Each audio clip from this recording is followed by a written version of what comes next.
"Do not," said the Duke of Havermore, without turning from the tall dark window, "let anyone in. I do not care who they claim to be, nor how far they have travelled, nor what my sister has promised on my behalf. The door stays shut." Greaves the butler bowed to a back that would not see it, and withdrew, and in the great cold hall of Havermore House the only sound was the fire failing in a grate too large for one man to warm. Alaric Thorne, 9th Duke of Havermore, stood as he had stood for the better part of 3 years, very straight, very still, his hands clasped hard behind him as though he held something between them that he dared not let go. Beyond the glass the London night lay wet and glittering, carriage lamps sliding along the rain-black street, and somewhere across the square a house blazed with light and music, and he watched it the way a man on a cold shore watches a ship that will not stop for him. He was 37 and looked older about the eyes and younger about the mouth, as though grief had aged one part of him and frozen the rest. Tall he was and broad through the shoulder, with dark hair he wore unfashionably plain and a jaw that had not softened in years of solitude. Men called him forbidding. Women, when they spoke of him at all, lowered their voices first. Mothers of marriageable daughters had long since crossed him off their lists, and the wits of the clubs, who feared him too much to mock him to his face, said behind their cards that the Duke of Havermore had a heart of Yorkshire flint and a house full of ghosts, and that both suited him very well. They were not entirely wrong about the ghosts. He turned from the window at last, because standing there did no good, and crossed the room to the fire, and looked down into it. On the mantel, where a wiser man would have set a clock or a candlestick, there stood a single miniature in a frame of worn gilt, a young woman with laughing eyes and a chain of daisies painted at her throat. He did not pick it up. He never picked it up. He only looked at it, the way one looks at a wound to be sure it is still there, and then he looked away, and the looking away cost him more than the looking. "You will forgive me, Eleanor," he said to the empty room, "if I do not go dancing." The invitation lay on the table where his sister had left it that morning, thick as a slab of ice, the Countess of Marbury's crest pressed into the wax. A grand ball, the first of the season, 300 candles and half the peerage, and Lady Cassandra, his sister Cassandra, who loved him and despaired of him in equal measure, had written across the top in her furious flying hand, "You will come, Alaric, if I have to send 4 footmen to carry you. It has been 3 years. She would have kissed your grief for a month, and then boxed your ears and made you live. You know she would. He knew she would. That was the whole trouble with the dead. One went on knowing exactly what they would say, and they were never there to say it. And so a man had to be both the living and the ghost, and it wore him thin as an old coat." He very nearly threw the invitation on the fire. His hand was half out toward the flames when Cassandra herself swept into the room without knocking, in a gown the colour of storm clouds and an expression to match, and plucked it neatly from between his fingers. "I thought you would," she said. "Greaves warned me you had that look. Sit down, Alaric, you loom, it is very tiresome. I have come to bully you, and it will go faster if you are seated. I am not going to the Marbury ball." "You are going to the Marbury ball." She sat, arranging her skirts with the brisk violence of a woman who has fought this war before and means to win it this time. "You are going because you are the Duke of Havermore, and half the county's affairs pass through your hands, and it is bad for the tenants, and worse for the mills when their landlord is spoken of as a hermit who bites. You are going because Lord Ashford's Canal Bill wants your voice, and Ashford will be there, and you cannot get his ear by frowning at your own fireplace. And you are going," here her voice changed, dropping the armour of business and finding under it something raw, "because I cannot bear it another season, Alaric, to watch you turn to stone. Eleanor would not have wanted a monument. She would have wanted a brother." He said nothing. The fire ticked. Rain ran down the black window like the whole night weeping quietly to itself. "One ball," Cassandra said gentler now. "You need not dance. You need not smile. Stand in a corner and look magnificent and terrifying. That is all anyone expects of you, and shake Ashford's hand and come home. But be seen among the living for one evening. For me, I have asked you for very little in 3 years." That was true, and they both knew it was true, and it was the truth of it more than any argument that undid him. He looked at his sister, 32, handsome, tired around the mouth from a great deal of loving a man who would not be helped, and he thought of the miniature on the mantel, and of the girl with the daisies who had married him at 19 and died at 24 of a fever no physician in England could name. 3 days after their child had died with her, and he thought, I have made her carry this alone long enough. One ball, he said. Cassandra did not cry, because she was a thorn, and thorns did not cry in drawing rooms, but her breath went out of her all at once. One ball, she agreed. Thursday. I will send the good coach. And Alaric, for the love of heaven, let your man do something with your hair. He almost smiled. It was a near thing. She saw it and treasured it, and did not remark on it, because she was wise, and went away before he could take the promise back. The Marbury ball, when Thursday came, was everything Cassandra had promised and everything he had dreaded. He had forgotten the sheer weight of light.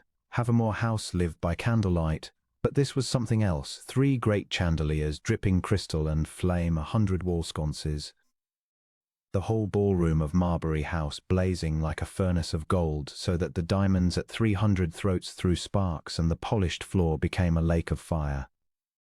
He had forgotten the noise, too. The roar of 300 voices trying to be heard over the musicians in the gallery, the shriek of a laugh, the shuffle and glide of dancing feet, the small hard clink of a fan snapping shut.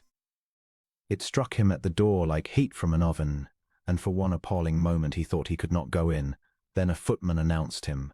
His Grace the Duke of Havermore. He had thought no one would hear it in all that din. He was wrong. It travelled. It always travelled. His name went across a room the way a stone goes across ice, splitting the surface as it went, and he watched it happen even now, 3 years out of the world. The nearest dancers faltered a half-step.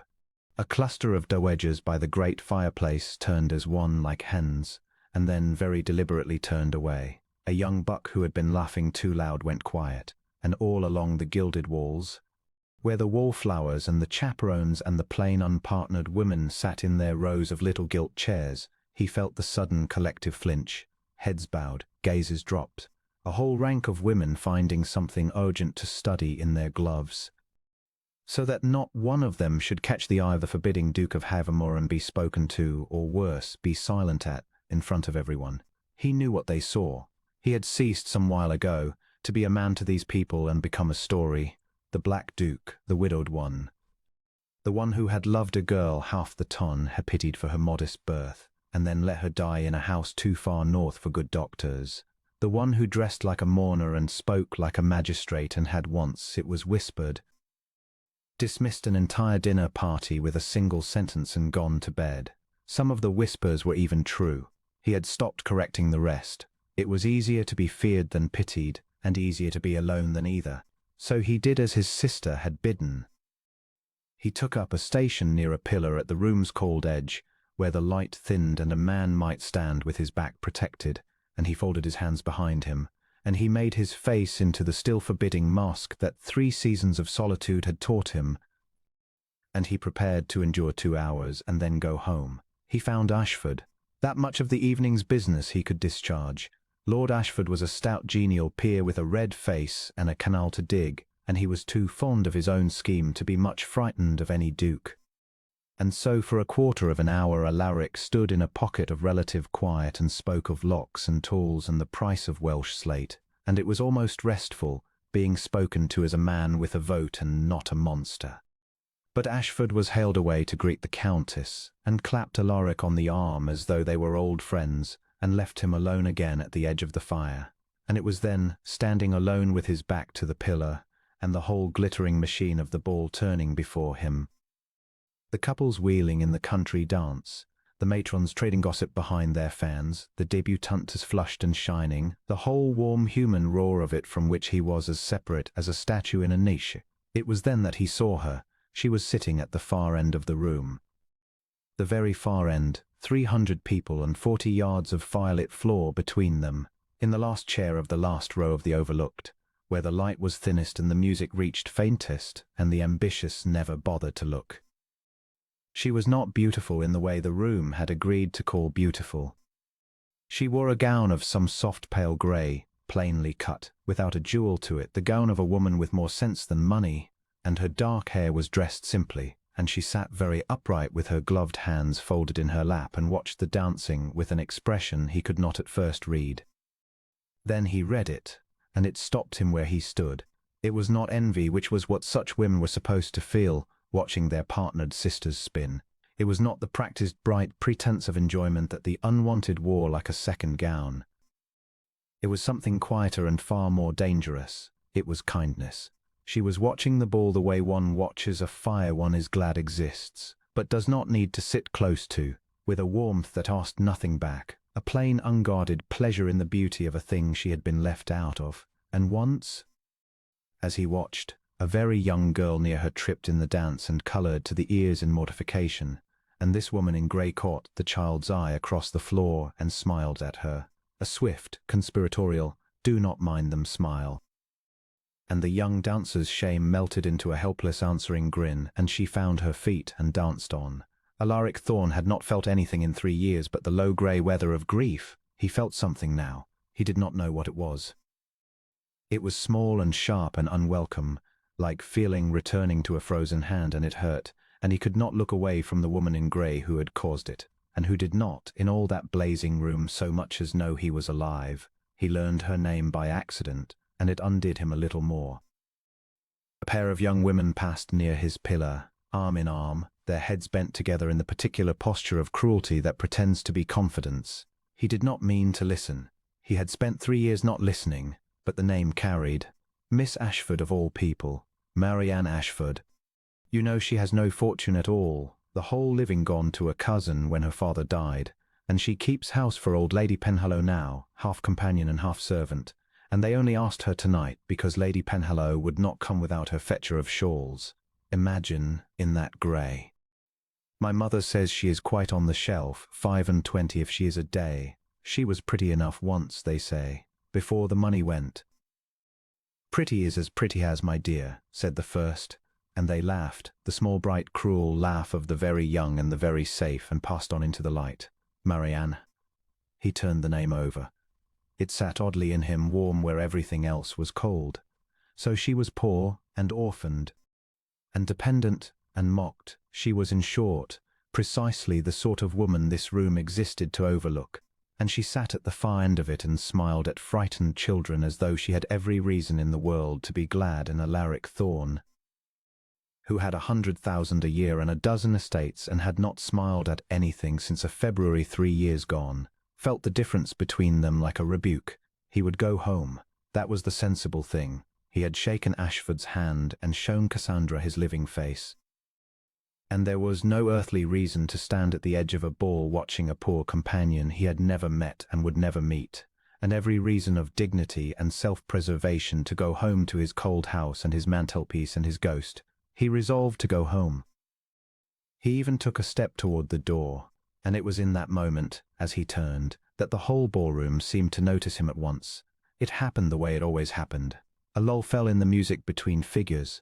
The great room hushed for a breath, and into that hush his solitude became suddenly, hideously visible. The Duke of Havemore, alone at the wall, black-coated among the peacocks, the empty space around him wider than around any other man there. Because no one would stand near him and no one would speak to him, and every mother had steered every daughter clear of him all evening as one steers clear of a cliff edge. He felt 300 pairs of eyes slide over him and slide away. He heard, or imagined he heard, the little tightening of the silence that meant the ton had remembered its favourite ghost story and was ever so slightly thrilling to it. There he is, the Black Duke. Do not look. Do not, whatever you do, catch his eye. He had felt it 100 times, and it had never touched him. Cold armour, 3 years forged. But tonight, because of a name, because of a grey gown, because of a smile given to a stumbling child 40 yards away, tonight it reached him. Tonight, for the first time in a very long time, the Duke of Havemore stood in a room full of people and felt nakedly and completely alone. And the loneliness was so sudden, so total, that he thought he might actually be ill with it, right there against the pillar, in front of them all. He did not see her rise. He was looking at the door, gathering himself to go, and so he did not see Miss Marianne Ashford stand up from the last chair of the last row, smooth her plain grey skirts with 2 gloved hands, and lift her chin. He only knew something had changed because the whispering changed. It sharpened. It ran along the room in a new key, not the old low murmur of avoidance, but a rising, disbelieving, scandalized hiss. Heads turning, fans stilling, 100 conversations breaking off mid-word.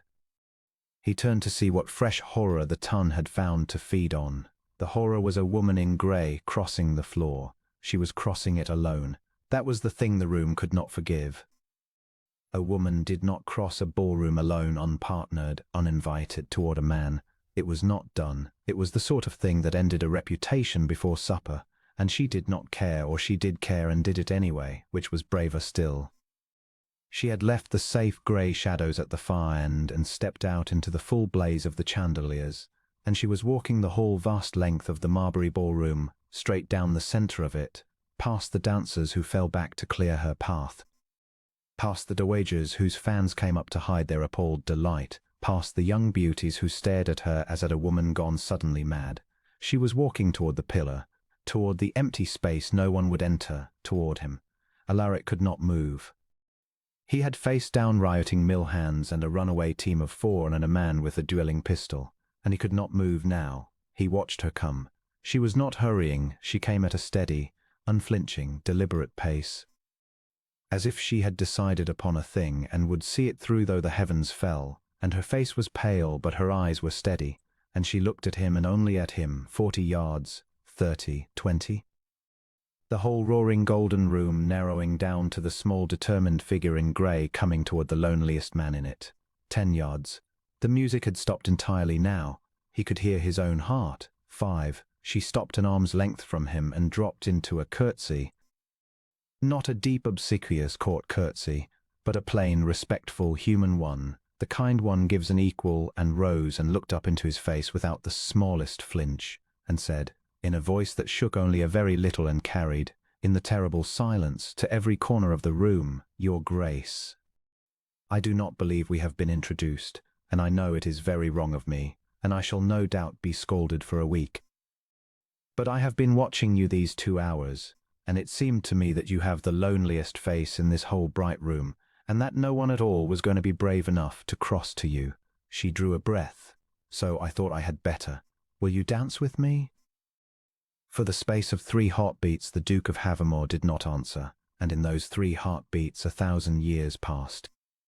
He was aware of the room the way a man in a duel is aware of the field, the masked watching faces, the raised fans, the dowagers held breath, the young men grinning already at the story they would tell.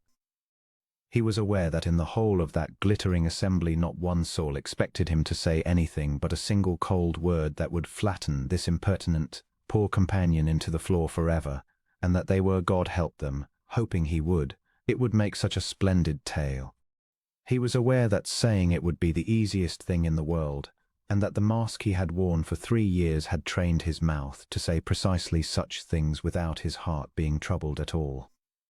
And he was aware, this was the part he could not explain then or after, that this woman in grey had walked the length of a hostel room, at the cost of her name, for no reason on earth but that she had thought his face lonely and had not been able to bear it, not for his title, not for his fortune. She could not have known who he was when she rose. She had said herself they were not introduced. She had only seen a man standing alone at a wall while the whole world turned its back, and something in her had refused to leave him there. No one had refused to leave him alone in 3 years. He had made very sure of it. Alaric looked down at Marianne Ashford, at her pale steady face, her plain grey gown, her honest frightened kind eyes that would not look away from his, and he felt the great frozen thing in his chest give one slow, cracking, painful shift like river ice in the first thaw, and he did the single most reckless thing he had done in his adult life. He unclasped his hands from behind his back and held one out to her, and said, so quietly that only she could hear it, "You will be scalded for a great deal more than a week, Miss Ashford. I hope you find me worth it." And louder, so the room could hear, so the whole gaping, whispering, cruel and delighted room could hear the Duke of Havamore, who had not danced in 3 years, who had not been known to say a kind word to a stranger in longer, who was the coldest and most forbidding man England. He said, "I should be honoured." He heard the gasp go round the ballroom like a wind through wheat. He did not care. He set her small gloved hand upon his arm and felt it trembling and covered it for one instant with his own to steady it and led Marianne Ashford out onto the floor.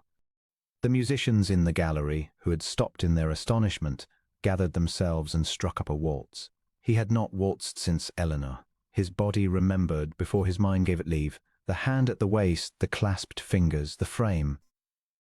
And he turned Miss Ashford into the first sweep of it and found her light on her feet and following him without effort, though her cheeks were flushed, and she would not quite meet his eyes now that she had won her impossible object. "You may look at me," he said. "You crossed a whole room to do it. It seems a pity to stop now." She looked up. She laughed, a small startled breath of a laugh, quickly caught. "I confess I had not thought past the crossing, Your Grace. I did not truly believe you would say yes.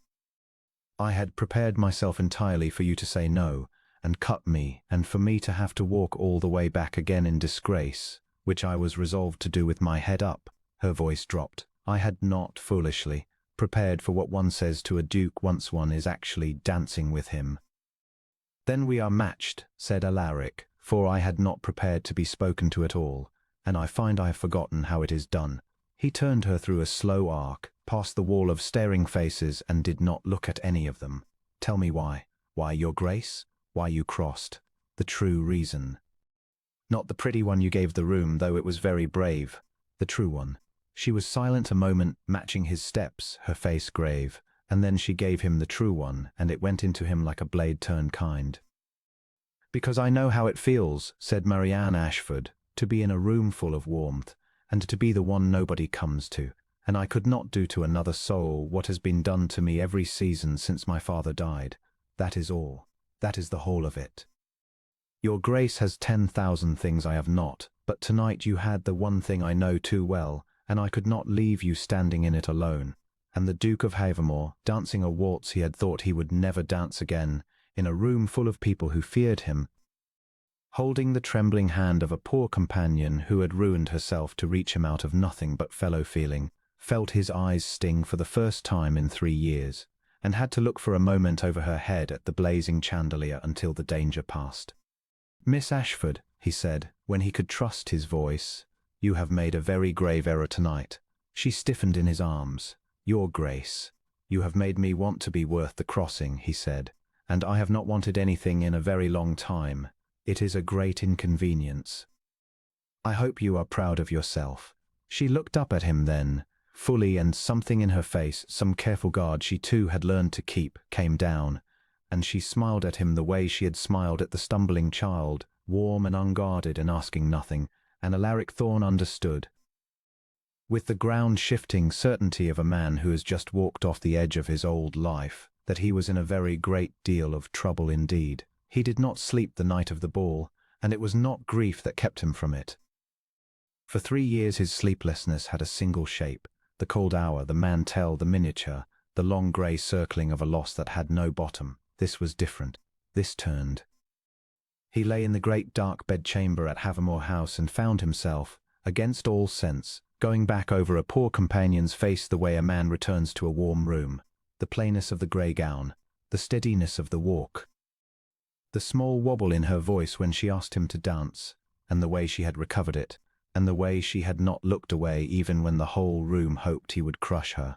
"Because I know how it feels to be in a room full of warmth and to be the one nobody comes to." He turned that sentence over until the window went grey with dawn, and he could not decide which was worse, that she had said it, or that he had understood it so completely, or that he had needed a stranger to say it before he had ever once thought to say it of himself. He rose before his valet, which alarmed the household, and stood a long time at the window watching the servants light the area steps across the square, and thought about the shape of his own life. He had believed it a fortress. He saw now, in the grey light, that it was a cell, that he had confused the two as prisoners will, and had grown so fond of the walls that had kept the world out that he had ceased to notice they also kept him in. A poor girl had walked 40 yards and shown him the door was not locked from the outside. It had never been locked from the outside. He had been holding it shut himself with both hands for 3 years and calling it strength. He thought he should be ashamed of that. Mostly he only felt tired, underneath the tiredness, faintly and dangerously awake. At his club the next afternoon he went, deliberately, because Cassandra was right that hiding only fed the story. He learned exactly how far and how fast the tale had run. He had scarcely handed his hat to the porter before the quality of the silence told him. Men he had known 30 years found their newspapers suddenly fascinating. A knot of younger fellows by the fire broke off their laughter and could not quite meet his eye, which meant the laughter had been at him. And Lord Marbury himself, the host of the fatal ball, a decent bewildered man who had never in his life known what to say to Alaric, crossed the room specifically to say the wrong thing. Havemore. No offence meant, none in the world, but the little Ashford creature. Companion, ain't she? Penhallow's girl. My wife is in a taking about it, says the whole thing was got up, that the girl planned the walk to the last step, that a duke oughtn't to be caught so, and, well, dash it, man, you know how they talk. Only thought you'd want a friend to say it plain. Have a care she ain't playing you.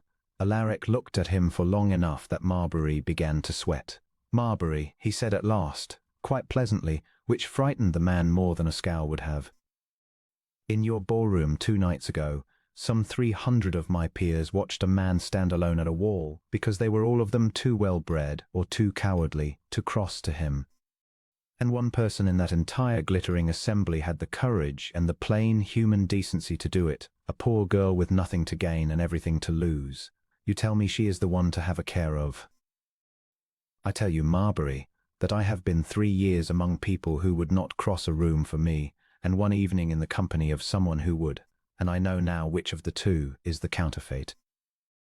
Give my compliments to your wife. He collected his hat again from the astonished porter and left, and did not go back to the club that season, and found he did not miss it.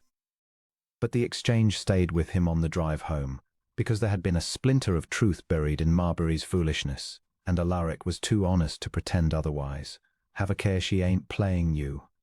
He did not believe it, everything in him rebelled against it, but he had learned in 3 years of managing a great fortune that a man's certainty is precisely where his enemies aim, and that the thing he most wanted to be true was the thing he must examine most coldly. So he examined it. He made himself examine it. That evening, alone with a glass of wine he did not drink. Could it have been a plan? He turned it as an adversary would. A clever penniless woman, 25 on the shelf, with one desperate throw left in her. She waits for the season's grandest ball. Marks the richest widower in England standing conveniently alone, and stakes her whole reputation on a single theatrical crossing calculated to catch a grieving man at his softest. It was possible. Put that way, it was even plausible. It was, he understood, exactly the story the town preferred, and stories are preferred because they are neat. And then he thought of the one detail the neat story could not hold, the detail he had seen with his own eyes and no schemer could have counterfeited, the smile she had given the stumbling child, long before she rose, long before she could have known he was watching, or that he existed, or that anything hung on her behavior at all. A young dancer had faltered and coloured in shame 40 yards from any duke of no use whatever to any scheme, and Marianne Ashford had caught the child's eye across the floor and shielded her with a smile. That was not for an audience. That was who she was when she thought no one who mattered was looking. And a woman who is kind when it can gain her nothing is not a woman who crosses a ballroom for gain. She is only a woman who crosses ballrooms. He set the untouched wine aside, oddly steadied, and understood that he had just done, in the safety of his own study, the very thing he would fail so catastrophically to do a month later in a borrowed drawing room. He had been handed a reason to doubt her, and had looked at the evidence, and trusted her. He did not know that quiet evening that the failure was coming. If he had, he might have carved the memory of the child's smile into his own hand, so as never to forget the shape of the truth when the test came dressed as a letter. Cassandra came the next morning as he had known she would, and this time she did not have to bully him at all, which so disarranged her plan of attack that she sat down and stared at him. You mean to see her again, she said. I can tell. You have the look you used to have before you married Eleanor, the reckless one, the one that made Papa despair. Alaric, say something. You are frightening me by being reasonable. I mean to call on Lady Penhallow, said Alaric. To apologize to Miss Ashford for the harm the dance has done her standing, and to see whether it can be repaired. He paused. That is what I shall tell the world. That is even what I shall tell myself at the door. But you asked me to say something, so I will say it to you and to no one else, and you will not laugh at me." He looked at his sister. "I have not wanted to see the morning come, Cass, in 3 years. This morning I wanted it. I woke before it and waited for it, so the day could begin, so that it could be a day in which I might contrive to see her. That is a small thing. It is the smallest thing in the world, and it is the first time since Eleanor died that I have wanted the sun to come up. I do not know what to do with it. I only know I am not going to waste it out of cowardice. Not this time." And Cassandra, who had come armed for a fight and found the war already won, put her handkerchief to her eyes and said nothing at all, which for Cassandra was the most eloquent speech of her life. The scandal was born before the waltz had ended, and by morning it had grown wings. Alaric heard of it first from Cassandra, who arrived at Havemore House before he had finished his coffee, threw off her bonnet, and stood in the middle of his breakfast room with the expression of a woman who does not know whether to laugh or to weep, and has decided to do both by turns. "You danced," she said. "You danced with a poor companion who walked across the entire Marbury ballroom by herself, in front of everyone, and you said yes, and you looked, Alaric, Lady Marbury herself told me you looked at the poor girl as though the sun had come up. The whole town speaks of nothing else. There are 3 versions of it already, and none of them true, and all of them delicious. My brother, the Black Duke, undone by a companion in grey. I could kiss her. Where does she live? I shall go and kiss her." "You will do nothing of the kind," said Alaric, though without heat. "I shall do exactly as I please, as I always have." "Who is she?" Ashford said. "Not the Canal Ashfords?" "No." He set down his cup. He found he had thought of little else through a nearly sleepless night, and that thinking of her was, unaccountably, the first restful thing he had done in 3 years. Miss Marianne Ashford. Her father was a gentleman of Somerset, Ashford of Ray, a small estate, and entail, the whole thing gone sideways to a cousin at his death. She has no fortune and no near family, and she keeps house for Lady Penhallow, who is by all accounts a tyrant. She is 25. She is not received anywhere that matters, and she rose from the last chair of the room and crossed 40 yards of hostel floor to ask a stranger to dance, because she thought he looked lonely. He said it flatly and heard how it sounded, and did not care. I have not been able to stop thinking of it. Cassandra sat down slowly. The teasing went out of her face, and something older and more careful came into it. "Alaric," she said, "have a care. I have wanted you to live again for 3 years, and I meant it with my whole heart. But a poor companion who ruins herself in public for a duke, you know what the world will say of that. They will say she is a schemer. They will say she planned every step of that crossing to snare the richest widow in England, and that the tears in your eyes were the exact bait she cast for. Half the ton is saying it this morning. You must know they are. I know. And you do not believe it? No." He was surprised at how certain he was. "A schemer chooses her moment for advantage, Cass. She would have crossed to me when I was fresh and easy and flattered, not when I was 1 step from the door, and the whole room was watching to see me crush her. She crossed at the exact moment it could do her nothing but harm, because that was the exact moment I looked most alone. That is not a plan. That is the opposite of a plan. That is a person who could not help herself." He looked at his sister. "You should have seen her walk back to her chair afterward, Cass, head up, straight through the pack of them. Not one of them will speak to her again this season, and she knew it before she rose, and she rose anyway. I have known dukes and generals with less courage." Cassandra studied him for a long moment. Then she smiled, and it was a soft, wondering, almost frightened smile.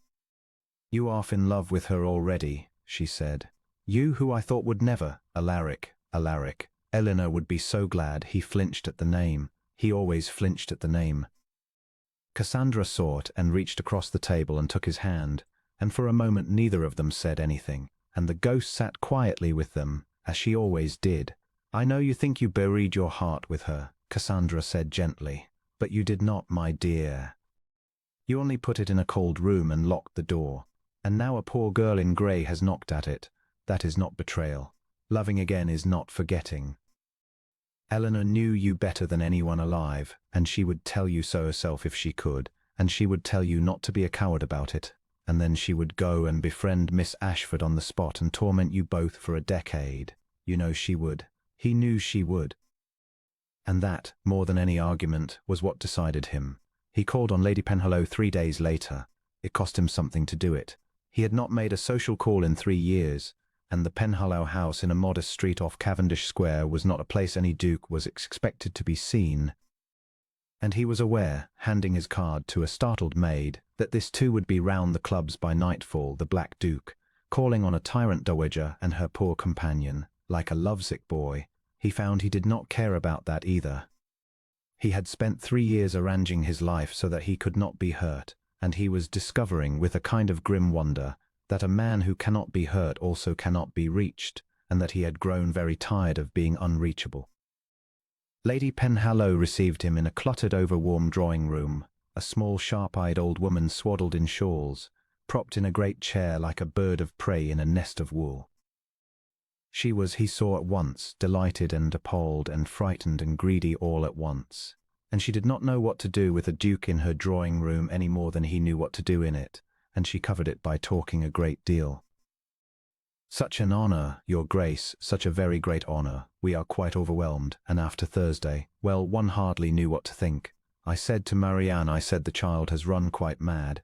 Walking across a ballroom, I never in my life, my late husband would have. Marianne, do come, his grace is here.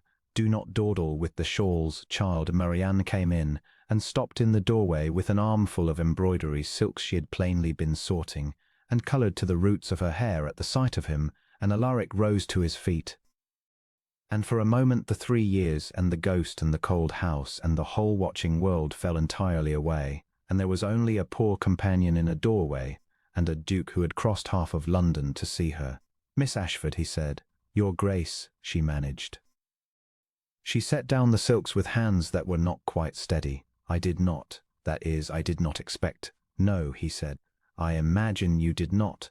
I have come to apologize." That startled her out of her confusion. "To apologize? Your grace has nothing on earth to apologize to me for. It was I who—" "You crossed a room for me," said Alaric, "and I let you, and by doing so I have made your position a great deal worse than it was. And I knew I was doing it, and I did it anyway, because I was selfish and I wanted the dance. The whole town is unkind to you this week, and it is my doing, and I have come to say I'm sorry for it, and to ask whether you will let me repair it." He paused. "And also, I confess, because I wished to see you again, and could think of no more respectable pretext, and this seemed better than none." Lady Penhallow, in her nest of shawls, made a small strangled noise, having grasped rather faster than her companion the shape of what was happening in her drawing-room. Marianne looked at him steadily. She had recovered herself. The courage that had crossed the ballroom was still in her, banked but bright. "Your grace need not repair anything," she said. "I knew the cost of the crossing before I rose from my chair. I have counted it every day since, and I do not repent of it. If the whole town is unkind to me, then the whole town has told me plainly what it thinks of a woman who does a kind thing at her own expense, and I would a great deal rather know it than be flattered by such people." She lifted her chin. "So your grace may keep his apology. I do not want it." "Then what?" said Alaric, and he heard the change in his own voice. Low and careful, a man stepping onto ice he means to trust. "Would you have of me instead, Miss Ashford?" The room was very quiet. Lady Penhallow had stopped even breathing audibly. Somewhere below a clock struck the hour, small and silver. Marianne Ashford looked at the Duke of Havamore across her mistress's cluttered drawing-room, and he watched the courage rise in her again, the same steady flame that had walked her the length of a ballroom, and she said, "I should like to know your name, your grace, your true name, the one your sister uses and your friends, if you have any, which I begin to doubt. Everyone in London calls you the Black Duke and the Forbidding Duke and 100 other things, and none of them are a man's name, and I danced with a man, not a title, and I should like to know what he is called." No one had asked him that in years. No one had thought of him as a man who had a name that was not a rank. It was such a small thing, and it took him entirely by the throat. "Alaric," he said, and his voice was not quite steady either. "My name is Alaric."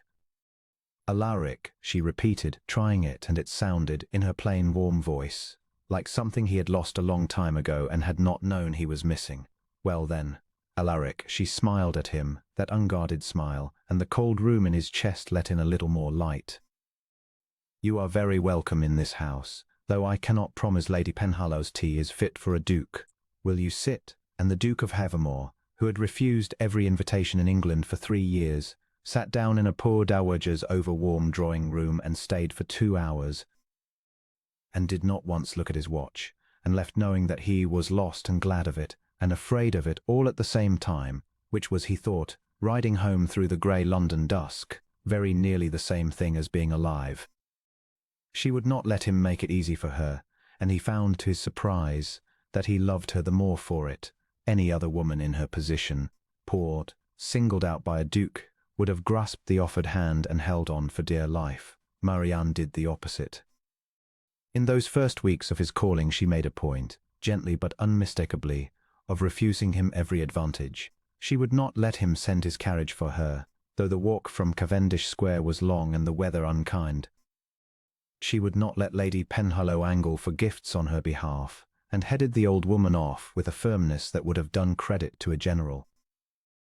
And when, one grey morning in the park, he made the mistake of speaking of settlements and prospects too soon, as though the thing between them were already agreed and only the terms remained, she stopped walking and looked at him with a directness that stripped 3 years off his composure. I would rather you did not, she said. Speak of arrangements, I mean. Not yet, and perhaps not at all in that manner. I know how it must look to the world. A companion and a duke. The only possible interpretation is that I am to be bought, and the only question my price. And I know you do not mean it so. But I have been a thing that is arranged for, Alaric, all my life since my father died. A convenience passed from hand to hand, a fetcher of shawls, a governess in waiting, a person whose future is settled overhead by people deciding what to do with her. I crossed that ballroom precisely because for one moment I was not going to be a thing that things were done to. I was going to be a person who did something. She lifted her chin. So I will not be arranged for, not even by you, not even kindly. If there is ever to be anything between us, it must be you and I chose it, plainly as 2 people, not because a duke settled a sum on a companion. Do you understand the difference? It is the whole of my dignity.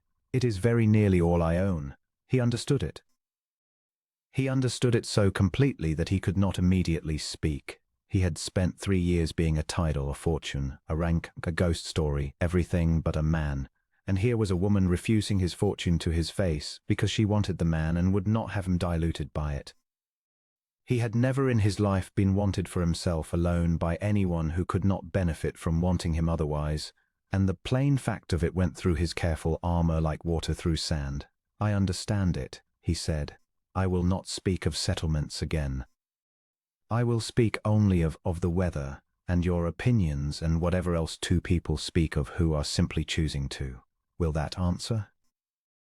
That will answer very well, said Marianne, and smiled at him, and they walked on. And it was, he thought, the first honest conversation he had had in years. He came to know her in those spring weeks the way one comes to know a country by walking it slowly. He learned that she read a great deal, and hid the fact from Lady Penhallow, who thought reading spoiled a woman for useful work, that she had taught herself Italian from her dead father's books and could recite whole cantos of poetry she was too modest to admit she loved, that she had a wicked, dry, entirely private sense of the ridiculous that she let no one see, and let him see almost at once, so that he found himself laughing in a London park at her murmured observations on the passing quality, laughing aloud, in public. A thing the Black Duke of Havemore had assuredly not been observed to do in living memory, and which caused 2 dowagers in a passing barouche to nearly overset it, craning to be sure of what they saw. You are enjoying that, Marianne observed, scandalizing them. You do it on purpose now. I find, said Alaric, that after 3 years of being feared, being merely scandalous is a great holiday. They do not know what to do with a duke who laughs. It disarranges all their theories. It is the most entertainment I have had in years, and I have you to thank for it. He learned, too, the darker geography of her, the places she did not go, the things she did not say. She never spoke of the summer her father died with anything but a shuttered brevity, and he did not press, because he of all men knew the shape of a covered wound and respected it. He assumed it was only the grief and the ruin, the loss of home and fortune and station all at once. He did not guess there was a name in it, a Mr. Crane, a folly she was ashamed of, and she did not tell him for the same tender cowardly reason he had not yet told her of Eleanor. That some old hurts one keeps covered not from deceit but from the simple, human dread of being seen at one's most foolish by the one whose good opinion one most wants. It was he would understand far too late. The very thing they had most deeply in common, two people who had learned to keep a door shut, recognizing the shut door in one another, and each too gentle to force the others. Later he would think that if only one of them had opened theirs an hour sooner, the whole catastrophe might have been undone before it began. But that is the cruelty of covered wounds. They protect us right up until the moment they betray us. Cassandra, meanwhile, had appointed herself the courtship's champion, and threw the whole considerable weight of her position and her temper behind it. Where the town whispered, Cassandra spoke loudly at dinners, to the very faces most inclined to sneer, of dear Miss Ashford's remarkable character. She had her to tea in open view. She walked with her arm in arm down Bond Street where all the world could see a countess unashamed of a companion. It cost her something. The town does not love a woman who defies its verdicts, and Cassandra took her share of cold shoulders that season and gave not an inch of ground. Alaric tried once to thank her for it, and she cut him off. "Do not," she said. "I am not doing it for you, or not only. I am doing it because I have watched that girl bear more spite in 3 weeks than most women bear in a lifetime, and bear it with her head up and no bitterness. And I have decided she is the finest creature I have met in years, and I mean to have her for a sister whether you manage not to ruin it or not. And I am doing it because," her voice caught unexpectedly, "because for 3 years I have watched my brother be a stone, Alaric, and I would have given anything, to see him laugh in a park again. She gave me that. I would fight the whole ton bare-handed for her and count it cheap." He did not know, listening to his sister, how soon he would need to remember that she had said it, that when he himself faltered, when his own cowardice failed the woman who had never failed him, it would be Cassandra who refused to let the failure stand. Cassandra who sat with him on a cold floor at 3 in the morning and told him to get up. But that was still a month off, and the park was green, and Marianne was laughing at something on the far path, and the Duke of Havemore, walking between the two women who had decided to drag him back into the land of the living, felt, for a little while, that the dragging had worked, and that he was home. Spring came slowly to London that year, and with it a courtship that all the town watched and no one understood. He called on her. That was the extraordinary fact of it, and it did not grow less extraordinary with repetition.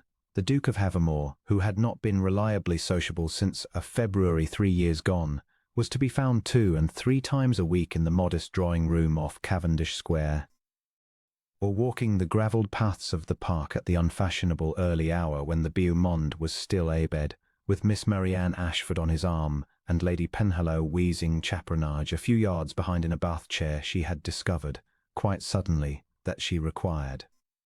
The old dowager had undergone a conversion that Alaric found darkly amusing.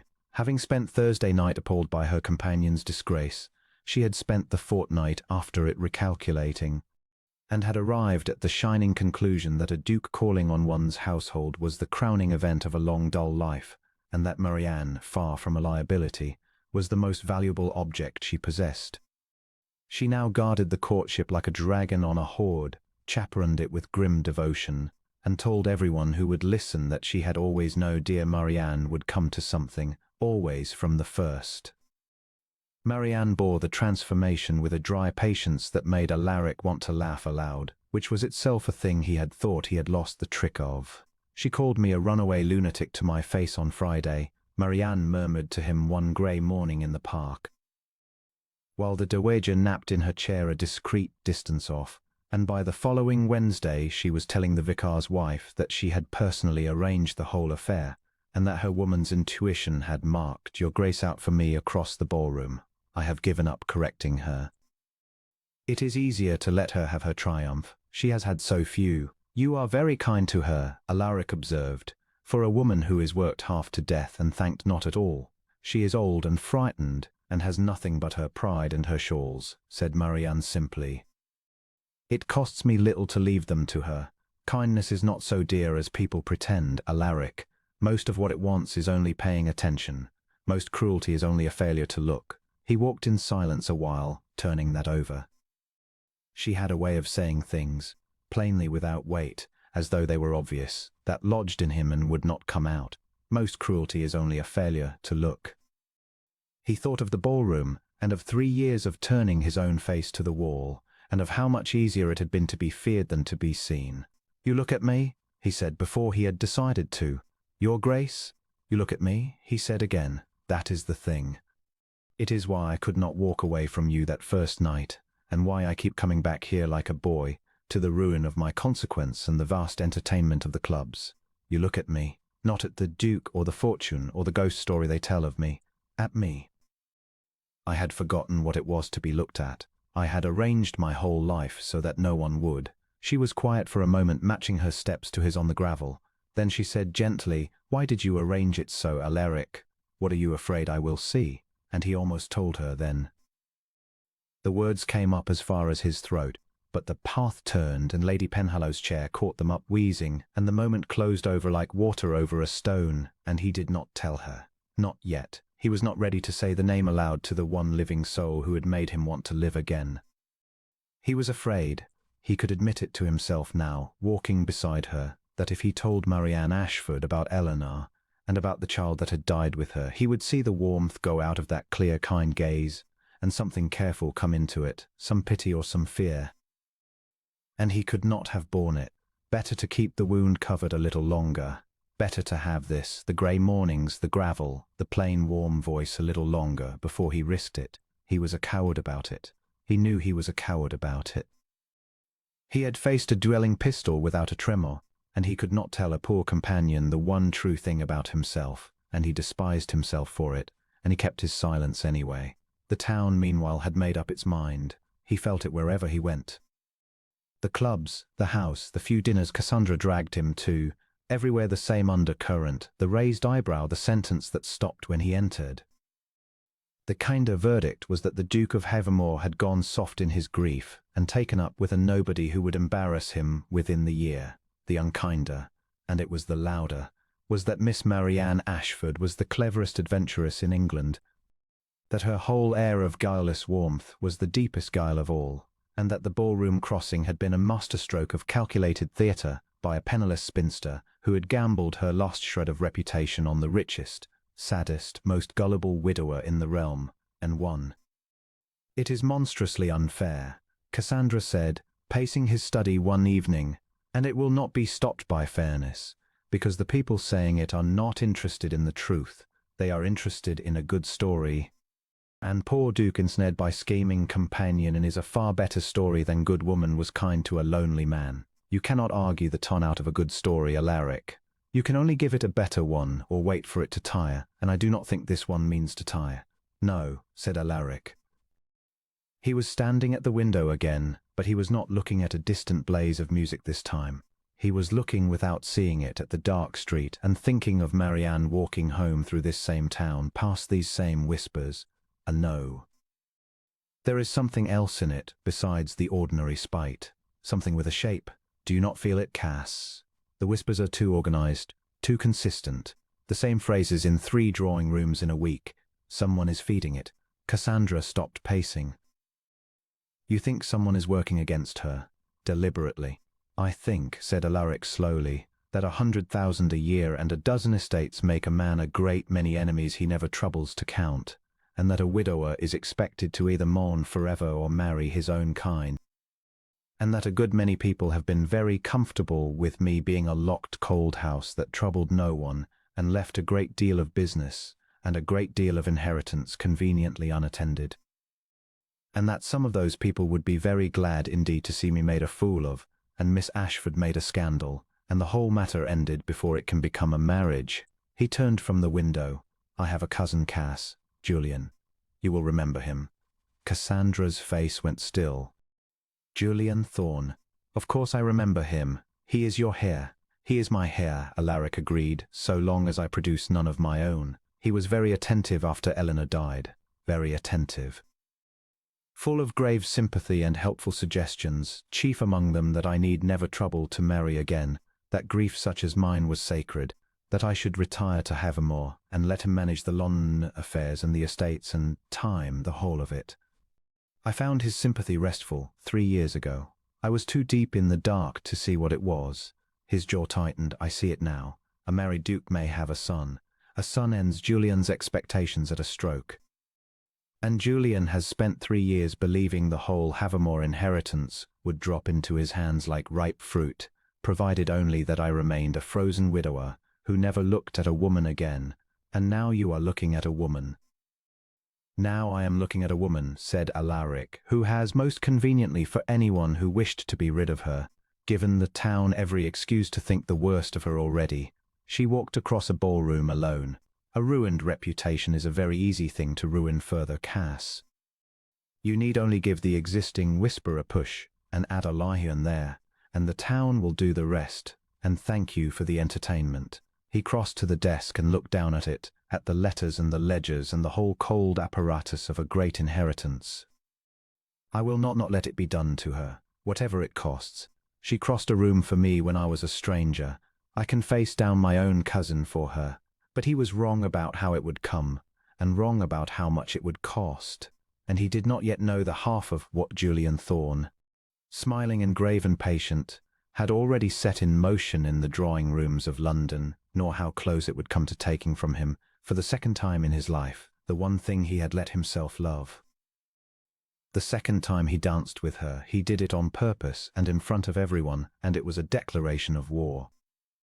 It happened at the Wexford Assembly in May, a great crush of a party that half the town attended and to which Alaric took Marianne openly, as his sister's guest, with Cassandra on his other arm, a phalanx of 3 walking into the lion's den by daylight. He had thought carefully about it.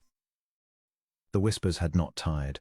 If anything, Julian's patient feeding had thickened them, and Alaric had decided, against every instinct of 3 years' hiding, that the only answer to a whisper is to make it choose between staying a whisper and becoming a thing said to a duke's face. So he brought her, and he waited until the room was fullest, and then he crossed the floor to where she stood among the wallflowers, because she would always, from some instinct of her old station, drift toward the edges of a room, and he bowed to her before all of them, and offered his hand, and said, in a voice pitched to carry, Miss Ashford, will you do me the honour? I find I have not danced with you since the night you crossed a room to save me from my own company.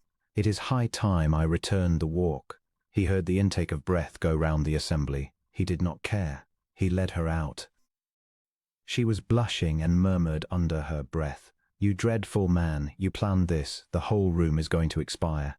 And he turned her into the dance with the entire glittering hostile assembly watching, and he did not once take his eyes from her face, so that there could be no possible ambiguity for even the willfully stupid. The Duke of Havemore was not being ensnared, or gulled, or managed. The Duke of Havemore had chosen, and was choosing again, publicly, deliberately, daring the room to make something of it. You know what you are doing, Marianne said quietly as they turned. You are staking your own consequence on me. If this goes wrong, if I ever disappoint the world's opinion, it will not be my little reputation that suffers now. It will be yours. You are chaining your name to mine in front of 300 people. Are you sure, Alaric? Truly sure? You can still be only kind to me. You need not do this.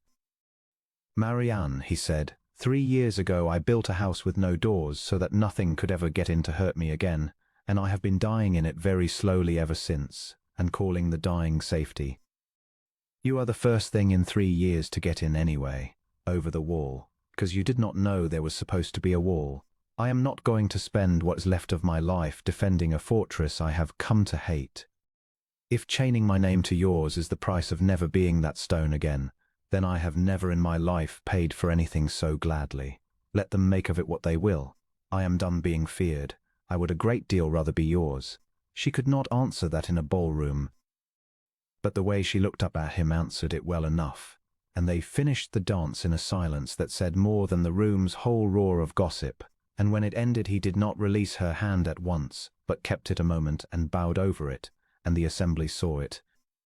And by morning the town had a new and dangerous fact to digest. That whatever it chose to believe about Miss Ashford, the Duke of Havamore believed otherwise and meant them to know it, and would break anyone who said so to his face. It should have ended the matter. In a fairer world it would have. But Alaric had underestimated one thing, that a public declaration does not soften a determined enemy.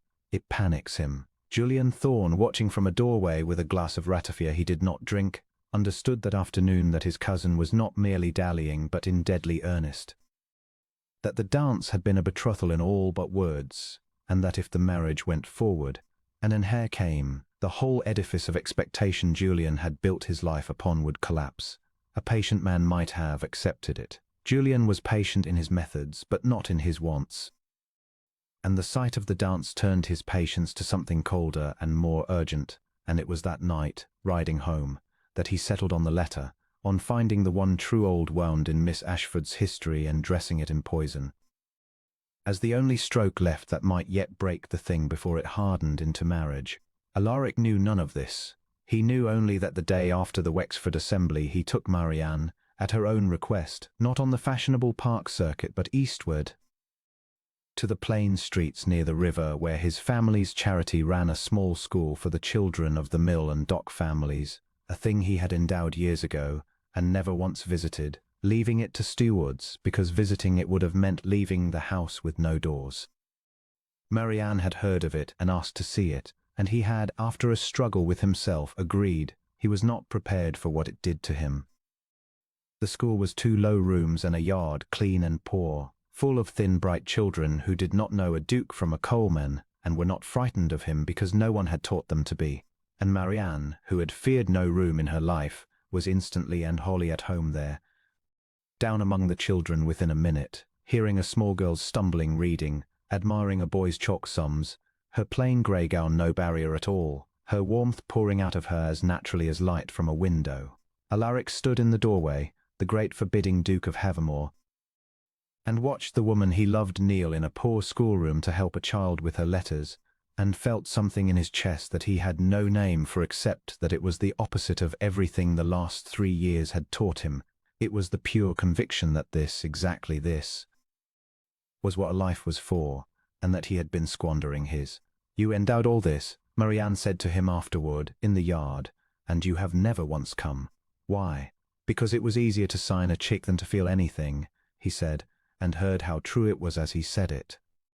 "Because a man who has locked away his heart cannot afford to walk into a room full of children who need it. It would ask too much. It would remind me of," he stopped, "the lost daughter." He had not spoken of her even to Marianne yet. "It would ask too much," he said again. "So I sent money and stayed away, and told myself it was the same as caring. It is not the same, I know that now. You have a way of showing me all the things I have been calling by the wrong names." Marianne took his arm. "Then come again," she said simply. "Come with me.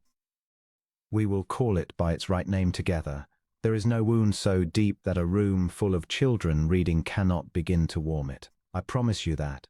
I have warmed a good many of my own cold hours in rooms just like this one, and the Duke of Havamore, who had endowed a school he could not bear to enter, walked out of it that afternoon having promised to return, and did return again and again, and it was there, more than anywhere, that the last of the ice in him went, not in a grand scene, but in the ordinary warmth of a poor yard. A child's hand in his, the woman he loved laughing across the way, so that when the great blow of the letter fell, a few weeks later, and he faltered, and nearly lost everything, some part of him had already been warmed too far to freeze again, and it was that part, in the end, that got him up off Cassandra's cold floor and out to the inn-yard in time. He took her north to see Havamore before he asked her to be its mistress, because he could not, in fairness, ask a woman to give her life to a house she had never seen, and because, he admitted to himself somewhere on the long road, he wanted to know whether the great cold house that had held his grief for 3 years could bear the sight of her in it, or whether her warmth would only make its emptiness the louder. They travelled a full and proper party, of course, Cassandra as chaperone-in-chief, Lady Penhallow bundled in shawls and complaint, a second carriage of servants, for Marianne would not go otherwise, and Alaric would not her reputation risked by so much as an appearance.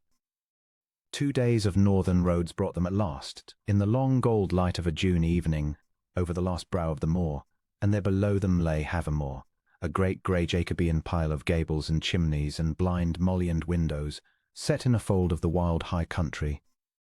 Beautiful and severe and unmistakably a house that had forgotten how to be happy. He watched Marianne's face as the carriage came down to it.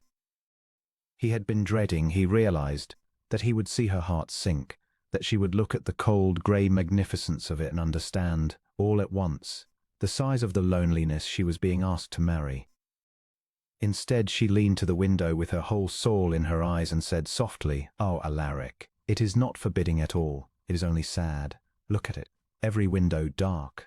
It is a house waiting to be loved back to itself. However did you bear to leave it so long alone?" And he understood, in that sentence, that she would do very well as its mistress, that she had looked at the coldest thing he owned and seen, as she had seen in him across the ballroom, not a fortress but a wound. And that a woman who could love a sad house at first sight was a woman who could love a sad man for a lifetime. He showed her the house over the following days, room by shut-up room, and it was strange and painful and healing all at once, for he had not walked most of those rooms since Eleanor died. And every one held a ghost, and Marianne walked them beside him and let the ghosts be there and did not flinch from them.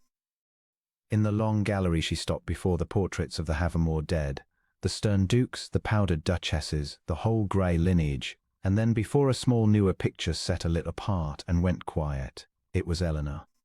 He had had it painted the first year of their marriage, before the child, before the fever, a laughing girl with daisies at her throat, exactly the girl of the miniature but life-sized and radiant, caught in the act of turning to whoever had made her laugh. He had not been able to look at it in 3 years. He looked at it now, beside Marianne, and waited for the old blade to turn in him. "She is lovely," Marianne said, "and she is laughing. You made her laugh, whoever was behind that easel. I am glad. I am glad she had that." She was silent a moment. Then, gently, "Tell me about the child, Alaric. You have never said, but there was a child. I have felt it, the way one feels the shape of a thing kept in the dark, and I think you have carried it even more silently than you have carried her. A man may speak of a lost wife. It is the lost children we bury deepest. Will you tell me he had not meant to?" He found he could. He stood before his first wife's laughing portrait with his second love's hand-ins and told at last, the thing he had told no one, not even Cassandra, in 3 years.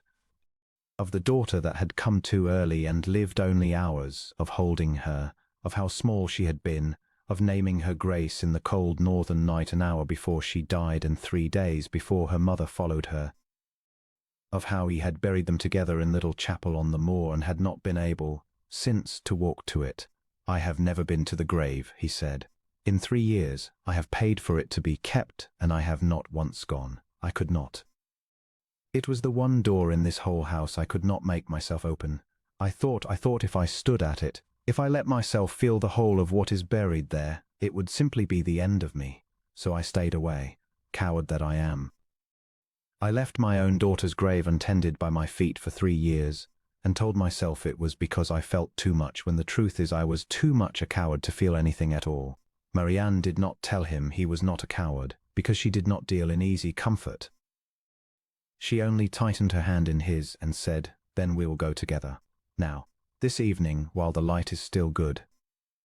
You will not go alone, and you will not go never, you will go with me, and I will hold your hand the whole way. And if it is the end of you, then it will be the end of you with someone beside you, which is a very different thing from the end of you alone. Come." She has waited 3 years for her father to visit.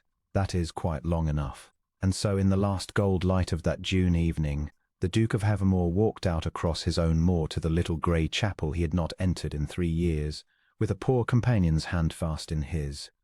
And he opened the door, and he stood at the small stone that bore his wife's name and his daughter's, and he let himself feel the whole of it at last, and it did not end him, it broke him, and the breaking let out 3 years of grief he had damned behind stone. And he wept as he had not wept even at the funeral, great silent shaking sobs, and Marianne held him through the whole of it and said nothing and did not let go. And when it was done, when the terrible flood had passed and left him hollowed and shaking and somehow lighter than he had been in years, she wiped his face with her own plain handkerchief and said only, "There, you see, you are still here. And so am I, and they are not lost, Alaric. They are only ahead of us, and loved and remembered, and a man who can weep like that at a grave is a man whose heart never froze at all, whatever the town says. It only iced over the top. The warm was under it the whole time. I knew it the moment I saw your face across the room." He asked her to marry him properly that night, on the moor, with the stars coming out over Havamore, though she said afterward the conservatory had already settled it, and this was merely him being thorough, and she said yes again. And they walked back to the great grey house hand in hand, and for the first time in 3 years lamps were lit in the shut-up rooms, and the house, Marianne insisted, sighed with relief, and Alaric, who 3 months before had ordered a butler to let no living soul in, believed her. It was the last wholly happy day before the letter. He would remember it so, afterward, the moor, the grave, the weeping, the stars, the lit windows of a house waking up, and he would understand that it was because he had let himself feel that much, opened himself that far, that the wound of doubting her a fortnighter would cut so unbearably deep. A man cannot be badly hurt where he has not let himself be reached. He had let her reach the very bottom of him on that moor.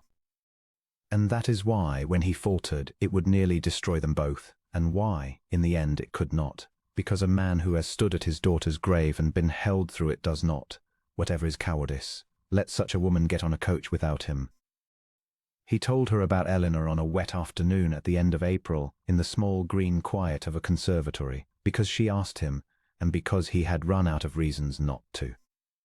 They had come to Cassandra's house. His sister, having failed to kiss Miss Ashford on their first meeting, had made up for it by adopting her wholesale, and now had them to tea twice a week in open defiance of the town, which she said gave her more pleasure than anything had in years. The rain had driven them in from the garden, and Cassandra had tactfully remembered urgent business elsewhere, and Lady Penhallow had fallen asleep among the ferns with her mouth open, and Alaric and Marianne stood together among the orange trees with the rain streaming down the glass and the whole world reduced to a warm green room and the two of them in it. "You have never told me," Marianne said, "who she was. The woman you look away from the fire to grieve. I have known for weeks that she is there. One learns to see it, a shape a man keeps turning from, and I have never asked, because it was not mine to ask. But we are past a great many things now, you and I think perhaps I should like to know her, if you will let me. I do not think I can love you properly around a locked door, Alaric, and I find I should like to love you properly." She said it plainly as she said everything, and the words love you went through him like the first warm day after a long winter, and he found he could not speak for a moment, and then he found he could. "Eleanor," he said. Her name was Eleanor. She had laughing eyes and no fortune and a great deal too much sense to marry a duke, and I married her anyway, when I was 24 and she was 19, against a good deal of advice. He looked at the rain. The advice was that she was beneath me. Somerset gentry like you, a small estate, no consequence, a family the tongue considered nobody at all. I did not care. I have never in my life cared less for anything. She used to make daisy chains in summer at Havamore, and wear them to dinner to scandalize the servants, and laugh when I tried to be stern about it. His voice roughened. She was carrying our child. We were so happy that I remember being afraid of it. I remember thinking, no one is allowed to be this happy. It will be taken. I was 27, and I thought I was the luckiest man in England. Marianne said nothing. She only moved a little closer, and put her hand very lightly on his sleeve, and waited, and let him find the rest of it in his own time.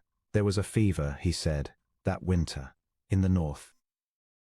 Havamore is a great cold house, Marianne, 40 miles from any physician worth the name, and by the time we understood how ill she was, the roads were bad, and the good doctors were far, and the local man did what he could, which was nothing. She lost the child first, a daughter. She lived 3 days after that, long enough to— He stopped. He had never said this part aloud. He said it now to the rain and the orange trees and the woman with her hand on his sleeve. Long enough to make me promise I would not stop living. She knew me, you see. She knew exactly what I would do. She held my hand and she said, Alaric, promise me you will not build me a tomb and climb inside it. Promise me you will let the world back in. And I promised her anything, everything, whatever she wanted, because she was dying, and I would have promised her the moon.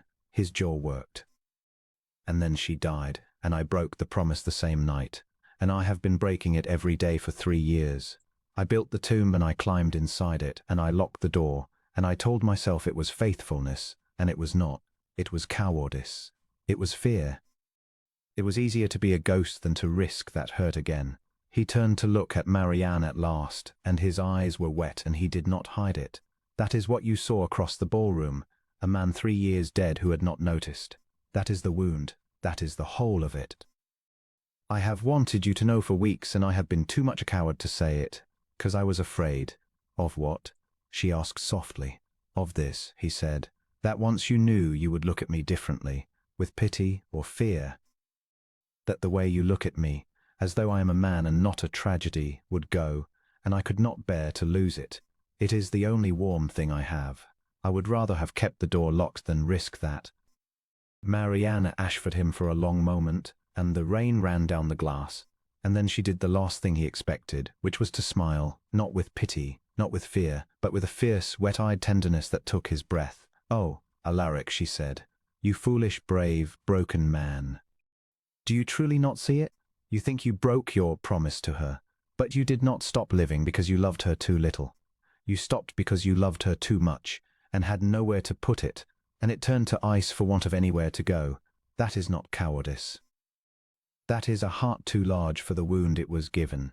She reached up and laid her hand along his jaw, greatly daring, and he let her, and turned his face into her palm like a man come in from the cold. She sounds like a woman I should have loved. She sounds like a woman who was quite right about you, and quite right to make you promise, and who would be very cross indeed to find you had spent 3 years in a tomb she expressly forbade. I do not look at you with pity. I look at you with Alaric, I look at you the way I have looked at you since the ballroom. Only now I know why the face was so lonely, and it does not make me love you less. It makes me love you more. It makes me want to keep the promise for her, if you cannot keep it for yourself. To let the world back in, starting with me, and Alaric Thorne, 9th Duke of Havemore, who had not wept in 3 years, and had not been comforted in longer, put his arms around a poor companion in a plain grey gown in his sister's conservatory, and bowed his head against her hair, and let the ice go, not all at once, but truly the first real thaw of it, while the rain came down and the orange trees dripped and Lady Penhallow slept on among the ferns, blessedly unaware that in the green quiet a few feet away a great cold house had, at last, unlocked its door. He kissed her once, that afternoon, gently, and it was the first he had given or taken in 3 years, and it undid and remade him in the same breath. And then he held her a while longer without kissing her, which was better still, and they talked of small things and laughed, and it was, he thought, holding her, the happiest hour of his life since a February 3 years gone, and it was better than that one, because that one had been happiness afraid of itself, and this was happiness that had already been broken once and had come back anyway, and knew what it was worth. Marry me, he said into her hair, before he had planned to say it, before he had planned anything. I know it is too soon, and I know what they will say, and I know I am asking you to spend your life among people who will never stop whispering that you snared me. I do not care. Marry me, Marianne. Cross the rest of the room. I have been standing at the far wall of my own life for 3 years, and you are the only soul brave enough to come the whole way to me. Come the whole way. Be the Duchess of Havemore, and torment my sister, and make daisy chains at dinner if you like, and let me spend the rest of my life being worth the crossing. Marry me. She drew back and looked at him, and her face was wet and shining, and for one terrible moment he thought she would say the sensible thing, the thing the whole world would tell her to say, that it was too soon and too dangerous and too far above her, and would end in her disgrace. And then she laughed a wobbling, radiant, unguarded laugh, and said, Alaric, I walked 40 yards across the Marbury ballroom to ask you to dance when I did not even know your name. Do you truly imagine I am going to lose my nerve now? She took his face in both her hands. Yes. 1,000 times. I will marry you and torment your sister, and I make no promises about the daisies. Yes, he should have known it could not be so simple. He should have known that the town was watching, and that his cousin was patient, and that a happiness so hard-won is exactly the sort the world cannot leave alone. But for that one afternoon, in the green quiet with the rain on the glass, and the woman he loved laughing in his arms, the Duke of Havemore let himself be simply, wholly, unguardedly happy, and he could not have known that even then, 3 streets away in a book-lined study, his cousin Julian Thorne was folding a letter into an envelope, and smiling, and ringing for a servant to carry it, and that the storm he had felt gathering for weeks was about to break over both their heads at once. The letter reached Havemore House the morning the engagement was to be announced, and it was addressed in a hand Alaric did not know, and it was very short. Your Grace will wish to know, before you commit your name to Miss Ashford's, what the whole town already whispers and what you alone have been too besotted to inquire into, that the woman you mean to make your Duchess left her father's house under a cloud that had nothing to do with money. Ask her why the living truly passed to the cousin. Ask her about the summer before her father died, and the man she was seen with, and the letters that were paid to be recovered. Ask her, Your Grace, before the world asks you. A friend who would not see the House of Havemore made a laughing-stock a second time. It was unsigned. Of course it was unsigned. Alaric read it twice, standing at his breakfast table, and then he set it down very carefully, because his hands wanted to crush it and he would not give it the satisfaction, and he felt the old cold thing come up in him, not grief this time, but a older reflex, the drawbridge rising, the door swinging shut. Ask her, some man, letters paid to be recovered. He knew with the clean certainty of a man who has spent 3 years learning every crack in his own defences, that this was Julian's hand behind the strange one. The same organised whisper, the same patient malice, sharpened now to a point and driven straight at the one soft place he had. And he knew too, with a self-disgust that made him sick, that it had found its mark, that some low frightened part of him, the part that had built the tomb and locked the door, was already whispering back, "What do you truly know of her? A woman who crosses ballrooms is a woman who is bold. What if the town is right? What if you have been the gullible widower after all? Better to ask, better to be sure, better to protect yourself as you have always protected yourself, and never mind that protecting yourself is the very thing that turned you to stone." He went to her that afternoon with the letter in his breast pocket, and he did the worst thing he had done in his life, and the thing he would spend the longest tunning for. He did not simply show her the letter, he watched her first. He came into the Cavendish Square drawing-room with 3 years of guardedness in his face, and he looked at Marianne Ashford the way the town looked at her, for the crack, for the calculation, for the schemer under the warmth, and she saw it. Of course she saw it.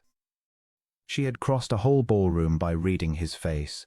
She read it now in a heartbeat, and he watched the light go out of hers, watched her understand before he had said a word that the man she loved had come to doubt her. "Something has happened," she said quietly. "You are looking at me as you looked at the whole room that first night, from very far away. What has happened, Alaric?" He should have gone to her. He should have taken her hands and told her he did not believe a word of it, and had only come to warn her that an enemy was at work. Instead, the cold reflex won, one last time, and he drew the letter from his pocket and held it out, and said, in a voice gone stiff and formal and horrible, "I received this. I wish you to read it, and then I wish you to tell me it is a lie." She read it. He watched her read it. He watched the colour drain from her face and then rush back into it, and he could not tell. This was the poison of the thing. This was exactly what Julian had bought. He could not tell whether the colour was guilt or fury or grief, and the not being able to tell was itself the crime, because a man who trusted would not have been looking. She set the letter down. When she looked up at him, her eyes were bright and terrible. "You wish me to tell you it is a lie," she said very low. "You have come to my door, on the day we were to be happy, and handed me a filthy anonymous letter, and asked me to defend myself, as though I were on trial, as though the burden were mine." She stood. "Ask me then. Ask me directly, Alaric, with your own mouth, and not from behind a stranger's paper. Do you believe I am what this says? A woman with a hidden past and paid for letters, and a man in her history she has kept from you? Look at me and ask me. and know that whatever I answer, the asking is the wound. The asking is what I will not forget. And Alaric, God forgive him, hesitated.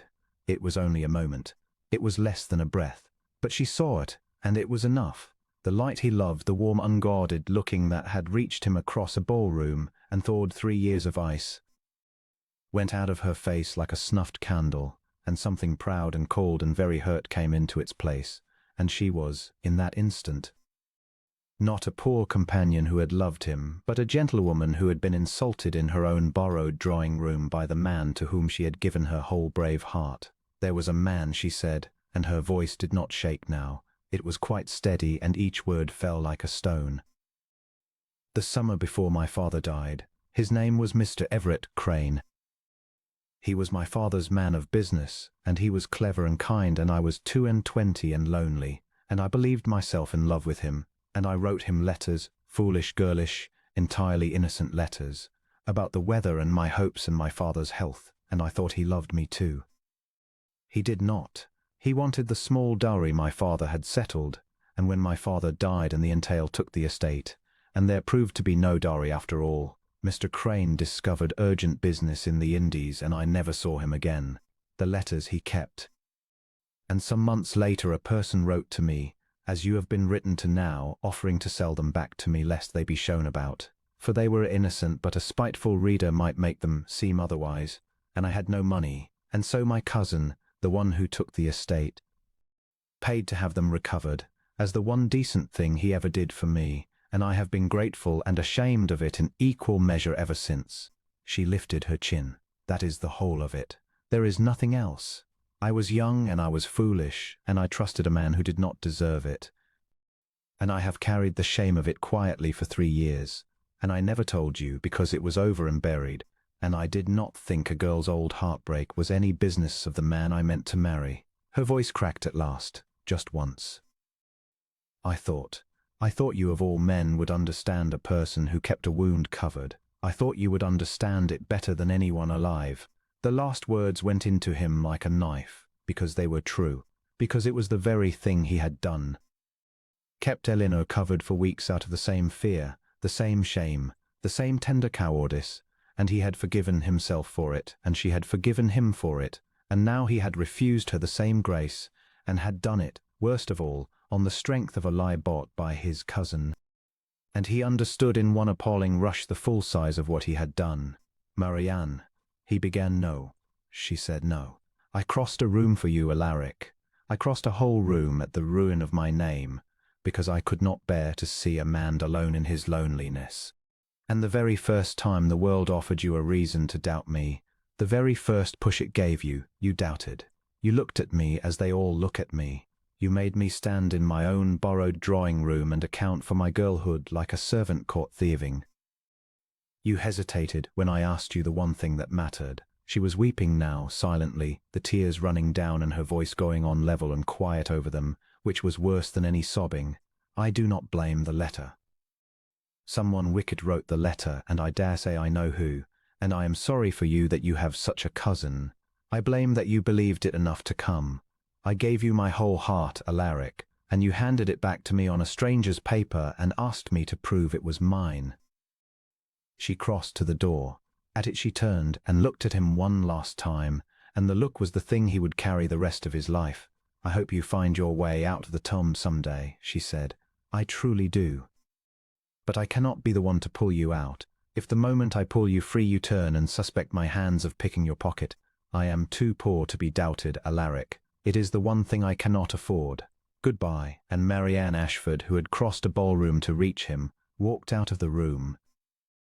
And this time he let her go, not because he wished to, but because he was, in that frozen, ruined moment, still exactly enough of the man he had spent 3 years becoming that he could not make his feet move to follow. By the time they moved, she was gone, and the front door had closed, and the Duke of Havermore stood alone in a poor woman's drawing-room with an anonymous letter in his hand, and the whole of his second chance in ruins at his feet, and understood that he had done it himself. No enemy had taken her from him. Julian had only lit the fuse. He had built the powder grain by grain, over 3 careful years of learning to trust nothing and no one, And when the spark came, he had blown up the one warm thing in his life with his own cold hands. He did not home. He walked. He walked for hours through a London going dark around him, past the lit windows and the whispering doorways, and for the first time in 3 years he wished, with his whole broken heart, to feel less, because the ice at least had not hurt like this, and he had let her break the ice. And now there was nothing between him and the full weight of what he had done, and it was very nearly more than a man could stand. Cassandra found him at 3 in the morning, still in his evening clothes, sitting on the floor of the cold breakfast room with his back against the wall beneath the mantel, the miniature of Eleanor in his 2 hands, and the anonymous letter burned to ash in the dead grate. She did not scold him. She sat down on the floor beside her brother, in her good silk, without a word, and took the miniature gently from his hands and set it aside, and put her arm around his shoulders as she had not done since they were children, and let him tell her, in a low, ruined voice, the whole of it, the letter, the doubt, the hesitation, the look on Marianne's face, the closing door. When he had finished, she was silent a while. Then she said, "You know it was Julian." "Yes." "You know the letter was bought and the story twisted. That crane and the recovered letters are true, but the poison poured over them is his. He took a real and innocent old grief and dressed it as a scandal, because he knew a real thing would be harder for you to dismiss than an invention. He has been feeding the whole town for weeks. Marbury's steward has been in his pay. That is where the organized whispers came from. I have known it a fortnight and could not prove it. I can prove it now if you want it proved." "It does not signify," said Alaric dully. Julian lit the fuse. "But I built the powder, Cass." She said it herself. "It is not that I was deceived. It is that I was ready to be. 3 years I spent teaching myself to trust nothing, and when the test came I passed it exactly as I had trained myself to. I doubted the one person who had never given me a single reason. She crossed a whole room for me, and I could not cross a drawing room for her. That is not Julian's crime. That is mine." Cassandra took his face in her hands and turned it to her, and there were tears on her own cheeks, and her voice was fierce. "Then undo it," she said. "Listen to me, Alaric Thorne. You have spent 3 years believing that grief made you a coward and that safety was the same thing as faithfulness, and you were wrong. And a poor girl in grey walked into your life and showed you were wrong, and you have made one terrible mistake, one hesitation, born of the very wound she was healing. That is not the end of a love. That is a wound in a love. Wounds can be tended. Eleanor forgave you before she died for exactly the kind of coward you were about to be. She made you promise against it. Marianne forgave you the same cowardice about Eleanor not 3 weeks ago. Do you truly think the only 2 women brave enough to love you are less generous than you fear, and you the only one allowed to be forgiven? Get up off my floor. Go and find her. Not to defend yourself, she is right, there is no defense, but to say you were wrong plainly, the way she says everything, and to ask on your knees if you must, whether a heart she gave once might be given again to a man who has finally learned his lesson. And take Julian's ruin with you as a wedding gift, so the town will never whisper her name again. Now get up." It took him 3 days to find her, because she had left Lady Penhallow's service that same night, refused, the dowager wailed, all persuasion and a raised wage, and gone. And it was a full day before Cassandra's inquiries traced her to a respectable, cheap lodging house near the coaching inns, from which, the landlady said, the young lady meant to take the Bath mail on Thursday morning. Having taken a post as a governess with a family in Somerset who did not read the London papers and had never heard of any Duke at all, he nearly missed her.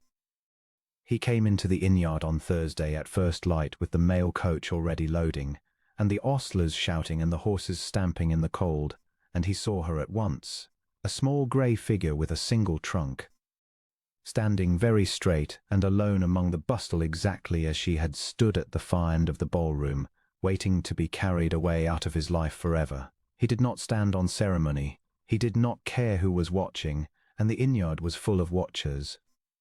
And by nightfall the whole town would know that the Duke of Havemore had made a public spectacle of himself in a coaching yard, and he found that after 3 years of arranging his life so that no one would ever see him feel anything, he wanted the whole world to see this.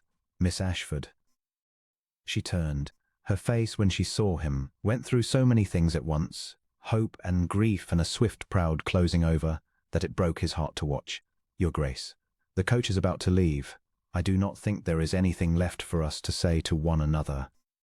There is one thing, said Alaric, and I have come to say it, and then if you wish it I will stand aside and let the coach take you, and never trouble you again. He came to stand before her, in the mud and the cold, with the ostlers gaping and the horses stamping, and he did the thing he had never in his life done, before anyone. He took off every scrap of the mask. I was wrong, wholly, unforgivably wrong. You gave me your heart and I doubted it on a bought lie because I was a coward, and there is no defense, and I have not come to make one.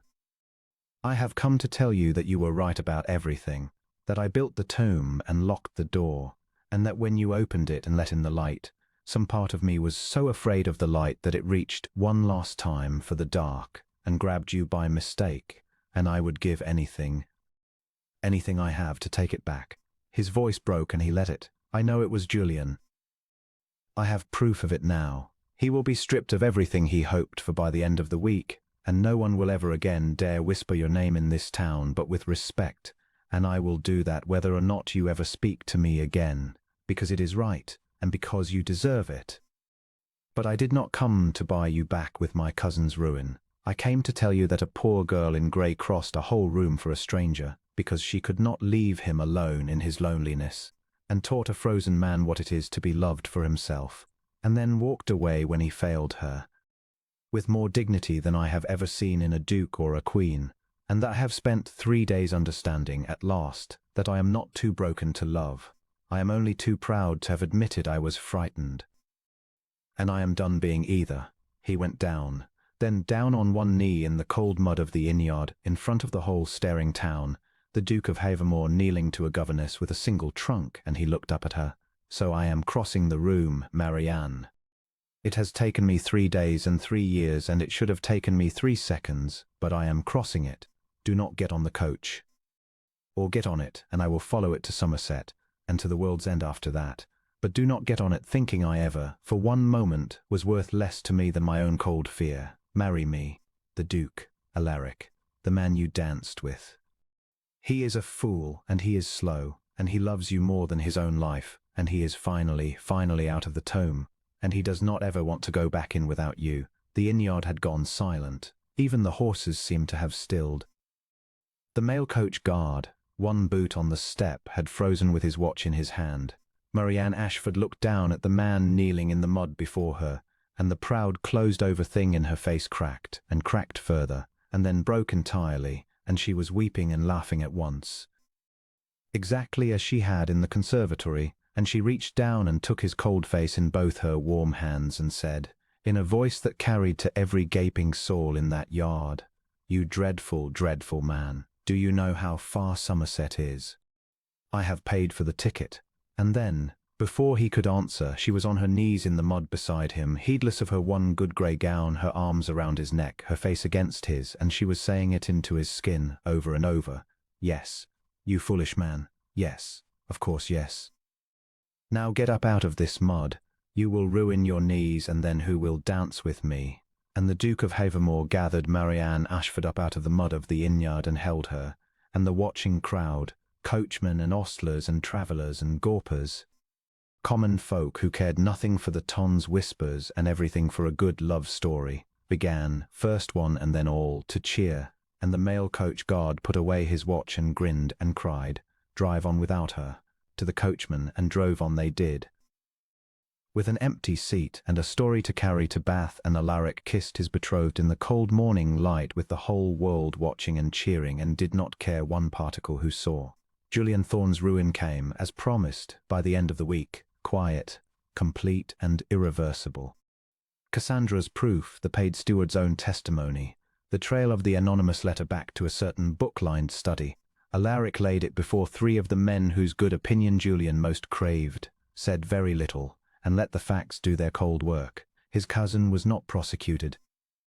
Alaric had no wish to drag Marianne's name through a court, and said so, but Julian found within a fortnight that the doors that had always opened for the heir to Havermore had all somehow gently shut, that the invitations ceased, that the tradesmen grew pressing, and that the great inheritance he had schemed 3 years to secure had been placed, by a single line in his cousin's new will, forever and entirely beyond reach. He left England before the summer, for the continent, and the town, which had feasted so gladly on Marianne, feasted twice as gladly on him, and forgot him inside a season, as the town forgets everything but its own appetite. As for the town's verdict on the Duchess of Havamore, for a duchess she became that June in a small country church near Havamore, with Cassandra weeping openly in the front pew and Lady Penhallow, in her best shawls and a bath chair pushed all the way from London, taking loud and total credit for the entire match. The town's verdict in the end did the town's verdict always does. It changed. It discovered that it had always known dear Miss Ashford was a woman of remarkable character, that her walk across the Marbury ballroom had been the bravest and most romantic thing the season had seen, that the Duke had been quite right and quite wise, and how well he looked these days, how transformed, how nearly warm. Alaric read the shift with a dry contempt he no longer bothered to hide, and a wife who found the whole thing so funny she could not always keep her countenance in company. And between them they let the tongue believe whatever flattered it, and kept their true selves for each other and for the few who had earned them. They lived, mostly at Havamore. The great cold house grew warm. Marianne opened the shut-up rooms one by one, and let in the light, and hung Eleanor's miniature not on the lonely mantel but in a bright morning room where the first Duchess could look out over the garden she had loved, because Marianne would have it so. She made you promise to live, Alaric, and I intend to be very sure you keep it. And she should have a good seat to watch from, and Alaric, who had spent 3 years unable to look at that painted face without breaking, found that he could look at it now, in its bright room, with nothing but gratitude, and would sometimes stop before it and say quietly, "You were right, love. You were right about all of it," and go on into a house full of noise and light, and a wife who made daisy chains at dinner to scandalize the servants. They had children in time. The house that had known so much silence learned the sound of small running feet on its cold stone floors, and warmed the rest of the way through, and in the summers, in the long gold Yorkshire evenings, the Duke of Havamore could be found on the lawn among his own, no longer forbidding to anyone, and every year on the anniversary of a certain ball he would find his wife's hand and hold it. And they would remember together the night a poor girl in grey had risen from the last chair in the room and crossed the whole blazing floor, at the ruin of her name, to reach the loneliest man in England, because she could not leave him standing in his loneliness alone. "I still do not know how you dared," he said to her once, an old man's remark though he was not yet old, watching the light go down. 40 yards, the whole room against you. You could not even have known my name. And Marianne, Duchess of Havamore, leaned her head against her husband's shoulder in the gold evening light and gave him, as she always gave him, the plain and simple truth. "I did not dare," she said. "Daring did not come into it. I only saw a man who needed someone to come to him, and I could not think of a single reason on earth good enough to stay in my chair. That is all courage ever is, Alaric. It is only love that refuses to sit down." She squeezed his hand. "You would have done the same. You did do the same in the end. You crossed the whole room to me, in the mud, in front of everyone. You only took the long way round, and the Duke of Havamore, who had once been the most feared and forbidding and lonely man in all of England, and was now none of those things, kissed his wife's hair in the last of the light, and could not, for the fullness of his heart, find a single word to answer her, which was, she always said afterward, the most eloquent thing he ever said to her in all their long and happy years. In later years, when the story had softened into legend and old women told it to their granddaughters as a caution against sitting quietly in one's chair, there were parts of it the tellers always got wrong, and Alaric let them, because the truth was too private to give away. They said the Duke had been struck by a great beauty across the ballroom, which was not so. She had been plain in grey, in the last chair of the room, and that was the whole point of it. They said she had crossed the floor to win a duke, which was the very opposite of the truth. They said love had cured him all at once in a single dance, which was prettier than the fact and much less true, for the fact was that love had cured him slowly and painfully and had nearly failed at the last, and had been saved not by the crossing of a ballroom, but by the crossing of a muddy inn-yard, and by a sister who would not leave him on a cold floor, and by a woman generous enough to forgive a coward twice. But there was one thing the tellers got right, and Alaric never corrected it. Because it was the truest thing in the whole tale, that for years no one had dared come near the forbidding Duke of Havermore, and that in the end it had taken only one person, brave enough and kind enough, to cross the whole floor to him, and that it had been enough, that it is always enough, that the coldest and most frightening people in any bright room are so often only the loneliest, standing at the wall behind a face no one will read, waiting without hope for the one soul willing to walk the long way across to them. He knew it from the inside, having been that man, and he never in his long life passed a lonely figure at the edge of a gathering, a silent guest, an overlooked companion, a stiff and unapproachable stranger, without crossing to them himself and speaking, and watching to see whether behind the forbidding face there was, as there had once been behind his own, only a person hoping to be reached. Marianne said it was the finest thing she had made of him, finer than the warmed house or the reopened school or the man who laughed in parks. He said she had made all of it, and that he had merely, at long last, learned to keep the promise a dying girl had once asked of him to let the world back in.